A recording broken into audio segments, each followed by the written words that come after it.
بزدار صاحب میٹنگز میں جب ہوتے ہیں اس میں ہمارے چیف منسٹر بھی ہوتے ہیں، ہمارے سمراج جی منسٹر فیڈرل لیول پہ فیڈرل لیول کی، تو اس پہ اینڈ پہ عمران خان صاحب بزدار صاحب کی تعریف کرتے ہیں اور کہتے ہیں کہ واہ آپ نے جو کام کیا ہے وہ ان سب کے لیے سبق رکھتا ہے، سبق کی حیثیت رکھتا ہے۔ گندم اور سبسڈی والا معاملہ اس حکومت اس کو کچھ زیادہ مطلب سیریس بھی لے رہی ہے اور تھوڑی سی زیادہ لگتا ہے کہ جیسے زچ نہیں ہوتی ہے کہ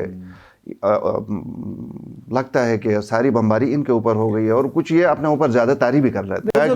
تو کوئی تک ہی نہیں بنتا تھا نا، وہ لوگ کسی نالے میں احتجاج کر رہے ہیں، کوئی کسی نے پتھر نہیں پھینکا ہے سر۔ یہ اے ٹی اے کا مس یوز ہے۔ سر یہ اے ٹی اے مطلب ان کے اوپر اے ٹی اے لگانا، پھر ذلیل ہو کے پھر وہ اے ٹی اے واپس لیتے ہیں۔ اب ہر چھوٹی چیز کے اوپر اے ٹی اے لگائیں گے تو پھر جواز نہیں بنتا ہے نا اس کا۔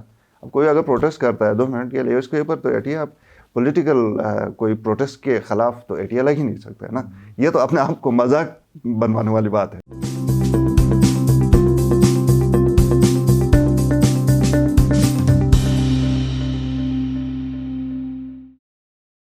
بسم اللہ الرحمن الرحیم۔ ناظرین السلام علیکم، آپ دیکھ رہے ہیں آئی مین پروگرام میں ٹاکرا، اور ٹاکرا میں آج ہمارے ساتھ مہمان موجود ہیں سینئر صحافی اور تجزیہ کار شبیر میر۔ سر ویلکم کرتے ہیں۔ بہت شکریہ صاحب۔ کچھ موضوعات ہیں۔ لاہور میں سی ایم کی بزدار سے ملاقات ہوئی ہے اور اسلام آباد میں بلاول بھٹو کے ساتھ 2 سابق نگراں وزرائے اعلیٰ، ایک سابق نگراں منسٹر، سابق ریٹائرڈ آئی جی پی جو پاکستان میں سیکورٹی ایشوز کے اوپر بڑا زبردست بولتے ہیں، اور اس کے بعد پھر سنگل اور غزر میں 6 بندوں پہ اے ٹی اے لگا، پھر عوامی پریشر آیا، اے ٹی اے ہٹایا گیا، اور پھر شگر میں کوئی ہمارے دوست ہیں احمد جو شگری، اس کے خلاف کوئی ایف آئی آر لانچ کر کے وہاں پہ احتجاج ہو رہا ہے۔ تو اس تمام تر صورتحال میں اور ہنزا میں بھی ایک ایونٹ ہے شاہ صاحب، وہ آئس ہاکی تھا جس میں کینیڈین ہائی کمشنر وہاں پہ میں آ کے 2-3 دنوں سے وہاں پہ ہے، اور ہاں کافی ٹائم سے چلا رہا ہے۔ تو وہ سافٹ اور ہارڈ امیج دونوں کی دونوں سب کچھ سامنے آ رہا ہے۔ سر یہ تھوڑا بتا دیں کہ یہ لاہور اسلام آباد، میرے خیال میں تو لاہور اسلام آباد چیف منسٹر کون سی ملاقات جی بی کے لیے فائدہ مند ہے؟ فی الحال اب اس پہ ہم لوگوں پہ چھوڑتے ہیں کہ وہ خود ڈیسائیڈ نہیں، آپ بتائیں نا، میرے حساب سے شاہ صاحب میں صرف یہ بتاؤں گا کہ چیف منسٹر کی ملاقات ہوئی ہے۔ ایک تو پریشانی پی ٹی آئی کے اندر اب یہ بھی ہے، بہت بڑی پریشانی ہے کہ رائے عامہ اب ان کے خلاف جا رہی ہے۔ آپ دیکھیں کہ مہنگائی جس طرح بڑھ رہی ہے، اب اس کو میں کسی کی خوشنودی کے لیے یہ کہوں کہ نہیں مہنگائی کم ہے، عوام خوشحال ہے، تو شاید مناسب نہیں ہوگا۔ مہنگائی بڑھ رہی ہے، حکومت کے اپنے معاملات کافی پیچیدہ ہو گئے ہیں۔ جس دن سے ہم نے دیکھا کہ 1 پیج والی کہانی ختم ہو گئی ہے، پرویز خٹک کا کہ سر عام اور اسمبلی کے اندر ان کے پی ٹی آئی کے جو نوجوان ایک رہنما نام مرزین سے نکل رہے، انہوں نے آ کے کہا کہ یہ فرسٹ رو والے ان کو اس ریل پہ ڈالیں۔ نور عالم خان نے جس طرح اس میں عمران خان کو شامل کر کے کہا کہ ان کا نام اس ریل پہ ڈالیں، پاکستان کا حل اسی میں ہے کہ یہ آپ اس ریل میں ڈالیں۔ تو اس طرح کی چیزیں آ رہی ہیں، تو اب کوئی گٹھ جوڑ تو کرنی ہی پڑے گی ان لوگوں کو، سر جوڑ کے کس طرح ہم باہر نکلیں۔ ایک کپتان کے اوپر چھوڑ کے باقی سارے تماشائی بنے رہے ہیں۔ نہیں، بزدار نے اپنے خالد خورشید صاحب کو مشاورت کے بلایا، یا خالد خورشید صاحب اس سے کچھ سیکھنے گئے؟ یہ بلایا نہ کسی نے۔ حفیظ صاحب جاتے تھے نا شہباز شریف کے پاس، وہ کہتے تھے میرے استاد ہیں، میں ان سے سیکھنے جاتا ہوں، میں سیاسی میرے استاد ہیں۔ یہ بس یہاں پہ کیا ہے؟ یہاں پہ مجھے لگتا ہے شاہ صاحب، میرا اندازہ ہے، آپ اپنا اندازہ بھی بتائیں گے۔ مجھے یہ لگتا ہے سردیوں میں ذرا باہر آؤٹنگ بھی ہو جائے گی، اس بہانے چیف منسٹر سے ملاقات بھی ہو جائے گی، کچھ تبادلہ خیال بھی ہوگا کہ کیا کر رہے ہیں۔ ویسے میں نے یہ سنا ہے کہ بزدار صاحب میٹنگز میں جب ہوتے ہیں اس میں ہمارے چیف منسٹر بھی ہوتے ہیں، ہمارے سمراج جی منسٹر فیڈرل لیول پہ فیڈرل لیول کی، تو اس پہ اینڈ پہ عمران خان صاحب بزدار صاحب کی تعریف کرتے ہیں اور کہتے ہیں کہ واہ آپ نے جو کام کیا ہے وہ ان سب کے لیے سبق رکھتا ہے، سبق کی حیثیت رکھتا ہے، تو آپ لوگ بھی اس طرح کام کریں۔ سب سے زیادہ تعریف تو اس نے خالد خورشید کو کی کہ جی سب سے جو 3.5 سال میں بہترین جو فیصلہ ہے وہ قرار دیا۔ ہاں وہ تو ادھر آ کے دیا تھا نا، وہ تو مطلب پھر اس طرح کی وفاق میں جو بات ہوتی ہے، وفاق کی اوور آل میں بزدار، اور پھر اگر شاید سیکشن وائز یا ریجن وائز میں کہیں پہ خالد خورشید بھی فال کرتے ہوں گے۔ لیکن یہ اسلام آباد والی ملاقات بتا دیں، اسلام آباد والی دیکھیں شاہ صاحب آنیسٹلی جب آج میں نے دیکھا، پتہ ہے آپ کو بہت ہی اس کی، آپ اس کو سیاسی طور پہ لے لیں، سماجی طور پہ لے لیں، اس کی معاشی طور پہ لے لیں، اس کو کسی بھی آپ زاویے سے پرکھیں تو شاہ جہان میر کا ایک بہت بڑا وزن ہے گلگت بلتستان کے اندر۔ میر افضل صاحب بہت ساری چیزیں انہوں نے اپنے لائف میں جو پریکٹیکل لائف گزاری پولیس میں، اور خاص کر جو آئی بی کا اس نے افغان ڈیسک ڈیل کیا، بہت سمجھدار آدمی ہے وہ بھی تھے۔ افضل شگری صاحب آپ کو پتہ ہے، وہ پورے پاکستان افضل شگری صاحب کو بہت سارے حوالوں سے جانتا ہے، جی بی کی بہت بڑی شخصیت ہیں۔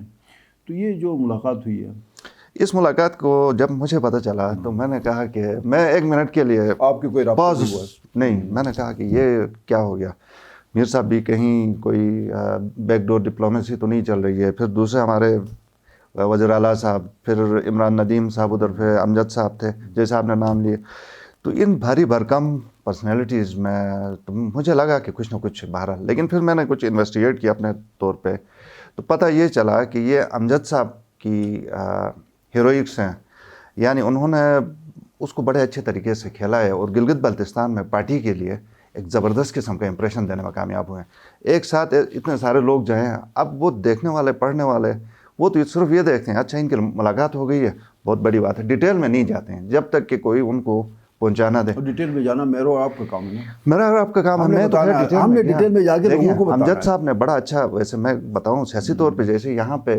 ایک سنگل اپوزیشن لیڈر بن کے ہائی جیک نہیں کیا انہوں نے مختلف ایونٹس کو، اسی طرح یہاں بھی اچھا انہوں نے پلے کیا، ان سب کو جمع کیا۔ انہوں نے اصل میں بنیادی طور پہ بلاول صاحب کو یہ مشورہ دیا کہ آپ گلگت بلتستان سے، یہ بالکل میں عمران ندیم صاحب سے میں نے کنفرم کیا اس کو، یہ کوئی مطلب ڈھکی چھپی بات نہیں تھی، تو وہ مشورہ یہ دیا تھا بلاول صاحب کو کہ گلگت بلتستان کے انٹلیکچوئلز جہاں پہ سردیوں میں زیادہ ہوتے ہیں، گرمیوں میں بھی ہوتے ہیں، تو موقع سے فائدہ اٹھا کے ایک ان سے ملاقات کی جائے اور ذرا پلس ان سے معلوم کیا جائے کہ یہ جو ایشوز ہیں، اپرچونٹیز ہیں، ان پہ یہ کیا کہتے ہیں۔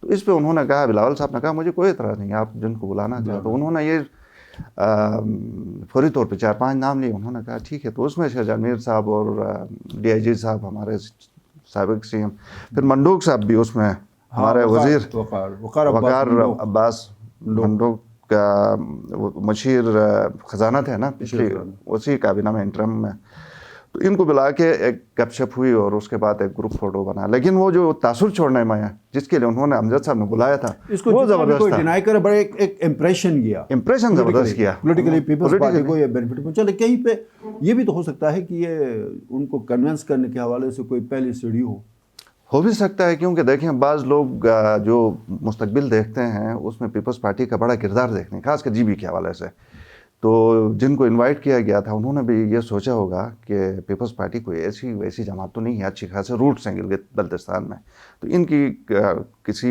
میٹنگ میں جانا جس کو چیئر کریں بلاول صاحب، تو میرے خیال میں کوئی نقصان والی بات نہیں تھی، تو اس لیے وہ بھی خوشی خوشی گئے۔ لیکن سر اس میں میری ذاتی رائے اس میں یہ ہے کہ دیکھیں، میں جو چونکہ ان سب پرسنالٹیز کو میں جانتا ہوں، بٹ افضل شگری صاحب سے نہ میری کوئی ملاقات ہے، میری بھی نہیں، ظاہر ہے ہم نے میڈیا کے تھرو ان کو، پھر ان کا ایک امیج ہے پاکستان کے اندر۔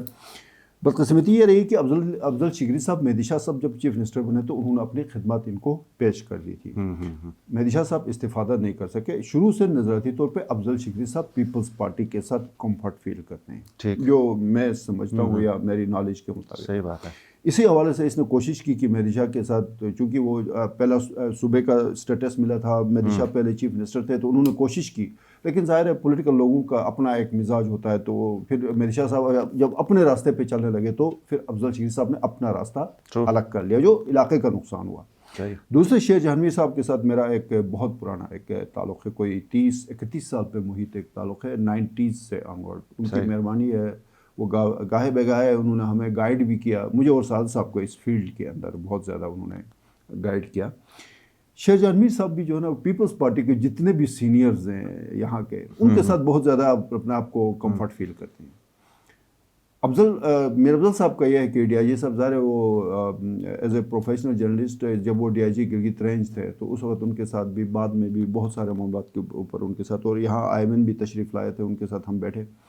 وہ بھی تھوڑا سا مجھے جو لگا کہیں پہ کہ وہ پیپلز پارٹی کو جو ہے نا کچھ مطلب اٹریکشن محسوس کرنے لگے، تو اس منڈوک کا تو آپ کو پتہ ہے ویسے بھی وہ مطلب ابھی کہیں اور کسی اور جگہ پہ ہے، سر دست کوئی پولیٹیکل ان کا کیریئر آگے فیوچر میں نہیں ہے۔ منڈوک بالکل، منڈوک کے حوالے سے ویسے ایک تھوڑی سی عجیب سی بھی بات ہوگی، کیونکہ وہ ان کی جو ٹلٹ یا انکلینیشن ہے وہ پی ٹی آئی کی طرف ہے، لیکن آج اس میں گئے ہیں اور حکومت بھی آپ دیکھیں ویسے تجزیہ ہم کر رہے ہیں، بات کر رہے ہیں، یہ موجودہ حکومت پی ٹی آئی کی ہے، وفاق میں بھی پی ٹی آئی کی ہے، اور ان کا بھی کسی نہ کسی طرح پی ٹی آئی کی طرف انکلینیشن رہا ہے. تو اب ایک ایسے موقع پہ آ کے ان کا بھی اس حکومت کے خلاف اس گیدرنگ میں موجود ہونا یہ بھی تھوڑا سا وہ بنتا ہے نا، سوال تو بنتا ہے، سوال بنتا ہے. تو اس سے پھر وہ جو ہم ڈاٹس کنیکٹ کرنے کی کوشش کرتے ہیں نا، اس میں ہمیں آسانی ہوتی ہے، جو جس کا آپ نے شروع. ہاں بس چونکہ میرا اپنا ایک ایکسپیرینس ہے ان کے ساتھ. باقی دو کو تو میں جو نگراں وزراء اعلیٰ دو کو تو میں پرسنلی جانتا ہوں، آپ بھی جانتے ہیں، شیخ جہانگیر صاحب کو تو آپ بہت بہتر جانتے ہیں. وقار عباس منڈوک کا یہ ہے کہ وہ تو ٹوٹلی جو ہے نا وہ تبلیغ کر رہے تھے پی ٹی آئی کے حوالے سے. بالکل وہ الیکشن کے دوران جو ہے حکومت لانے میں ان کا کردار رہا ہے ان لوگوں صحیح ہے. اور سر یہ جو میرے خیال میں چیف منسٹر کا جو دورہ تھا، میرے خیال میں یہ گندم کا ایشو ہے. یہ خیال ہے 1.5 لاکھ بوری جو گندم آج میرے خیال میں ایم او یو وغیرہ سائن ہونے جا رہا ہے. شاہ صاحب یہ گندم اور سبسڈی والا معاملہ اس حکومت اس کو کچھ زیادہ مطلب سیریس بھی لے رہی ہے، اور تھوڑی سی زیادہ لگتا ہے کہ جیسے زچ نہیں ہوتی ہے کہ لگتا ہے کہ ساری بمباری ان کے اوپر ہو گئی ہے، اور کچھ یہ اپنے اوپر زیادہ طاری بھی کر لیتے ہیں. نہیں میرے صاحب دیکھیں، بات یہ ہے نا کہ گندم کا جو ایشو ہے یہاں پہ ہم بار بار اس کو ڈسکس کر رہے ہیں. مسئلہ یہ ہے کہ پچھلی جو حکومتیں رہی ہیں آپ کی، ڈپٹی چیف میر مظفر سے لے کے 2004 سے لے کے 2020 تک، جون میں الیکشن ہو گئے، نومبر بلکہ جون میں ان کا ٹینیور ختم ہوا تھا پی ایم ایل این کی حکومت کا. ان کے اوپر یہ ذمہ داری تھی کہ وہ جیسے جیسے پاکستان میں گندم کے جو سپورٹ پرائس جو ہے، امدادی قیمت ہے، اس میں اضافہ ہوتا جا رہا تھا، اسی ریشو سے گلگت کے اندر آپ جو ہے نا وہ گندم کے ریٹس آپ بڑھاتے. وہ بیٹھے رہے، وہ مطلب اس خوف سے کہ جی پبلک سڑکوں پہ نکل آئے گی، عوامی ایکشن کمیٹی ہے، پتہ نہیں کیا کیا ہے. اب جا کے ان کے پاس آپشنز یہی رہ گئے، دو آپشنز. اب میرے خیال میں اس دن بھی ہم نے ڈسکس کیا تھا. ایک آپشن تو یہ کہ ٹارگیٹڈ سبسڈی کی طرف جائیں، دوسرا یہ ہے کہ 6 روپے پر کے جی جو ہے نا اس کی گندم کی جو قیمت ہے یہاں پہ، اس میں اضافہ کیا جائے. تو زیادہ جو اس وقت ڈبیٹ ہو رہی ہے حکومت کے اندر یہ ہے کہ اس کو ٹارگیٹڈ سبسڈی کرے، تاکہ 16 لاکھ کی بجائے ہم اگر 12 لاکھ پہ آ جاتے ہیں تو وہ تو فکس ہے نا، سیلنگ ہے. 8 ارب وفاقی حکومت آپ کو دے رہی ہے، وہ کہہ رہے جی کہ 8 ارب ہم آپ کو دے رہے ہیں، اس پہ جتنی گندم آپ خرید سکتے ہیں آپ خریدیں. 9 ارب پہ جاؤ گے تو پھر اپنے صوبے سے 1 ارب دیتے، جو اب 1 ارب 1.5 ارب دے کے وہاں سے 1.5 لاکھ بوری گندم وہ لا رہے ہیں. اب 1 یا 100 ارب یا جو بھی رقم اب صوبے سے کٹ کے دے رہے ہیں، چھوٹے سے صوبے سے، وہ ظاہر ہے گلگت بلتستان کے عوام کے تعلیم، صحت اور بیسک جو انفراسٹرکچر ہے اس بجٹ سے کٹوتی کے بعد دیں گے. تو یہ کافی جو ہے وہ اس پہ ایک پوائنٹ میں ایڈ کرنا چاہتا ہوں شاہ صاحب. دیکھیں دنیا بھر میں اس طرح ہوتا ہے کہ جو بھی ماڈرن کمیونٹیز ہیں نا، جیسے ہم ہیں یہاں پہ، ہمارے یہاں پہ 98% زمین کے اوپر پہاڑ ہیں، اس میں بھی 1% قابل کاشت ہے، باقی بنجر ہیں. تو دنیا میں اس طرح ہوتا ہے کہ ماڈرن کمیونٹیز کو سبسڈائز ریٹس پہ اس طرح جیسے گندم، فیول وغیرہ وغیرہ دیا جاتا ہے. یہ کوئی انہونی بات ویسے نہیں ہے، یہ انہی ریزنس کی بنیاد پہ. ہمارا چونکہ بھٹو صاحب کے زمانے سے سٹارٹ ہوا تو اس وقت بحیثیت قوم ہمارے پاس کچھ تھا بھی نہیں، ایجوکیشن نہیں تھی اور وسائل نہیں تھے، کٹ آف قسم کا ایریا تھا. تو اس کو میں یہ بھی سوچتا ہوں کہ اس حکومت کو زیادہ پریشان ہونے کی ضرورت نہیں ہے اس سبسڈی کے حوالے سے. صرف یہ انشور کرے کہ یہ جو اسمگلنگ ہوتی ہے یہ نہ ہو. بہت زیادہ امیر طبقہ ہے، سبسڈی ٹارگیٹڈ کریں، بہت ضرور کریں. صرف یہ انشور کریں کہ یہ جو غریب لوگ ان کو رہے، جو اسمگلنگ اس کی نہ ہو. اور بعض لوگ اس سے پتہ نہیں، آپ یہ کہتے ہیں کہ حقدار کو ملے نا سر، حقدار کو ملے، جو حقدار نہ ہے اس کو نہ ملے. 1 لاکھ سے اوپر ہے. بعض لوگوں کے بارے میں یہ خیال ہے سر، خدشہ ہے، خیال ہے کہ بلینئر بن گئے ہیں اس سبسڈی کی میں، جو میل پریکٹسز ہیں ان میں انوالو ہو گئے. یعنی ایک ٹرک ہی آپ بیچنے میں کامیاب ہو جائیں تو دیکھیں کتنا ڈفرینس ہے. سونے اور ڈرگس کا بھی، ڈرگس سے بھی زیادہ یہ تو جا سکتا ہے، جس طرح ڈرگس سے بھی زیادہ ہے. چرس وغیرہ. لیکن یہ دوسری طرف یہ جو اس کے حوالے سے زیادہ اپنے آپ کو مطلب کوئی یہ تاثر بھی دینے کی کوشش نہ کریں کہ ہم کوئی پتہ نہیں دنیا میں کوئی ایسی چیز کر لے رہے ہیں جو کہ دنیا میں اور کہیں نہیں ہو رئی ہے. تو سبسڈی ملتی ہے وہ بھی کوئی ہم شرم والی بات نہیں ہے. سر اس سے ایک اور ہٹ کے چیز، یہ مسئلہ جو آ رہا سر عوامی احتجاج، ٹھیک ہے، میری ذاتی رائے ہے کہ ریاست کوئی بھی کام کرتی ہے سر پہلے ناپ تول کے سوچ سمجھ کے کر لے.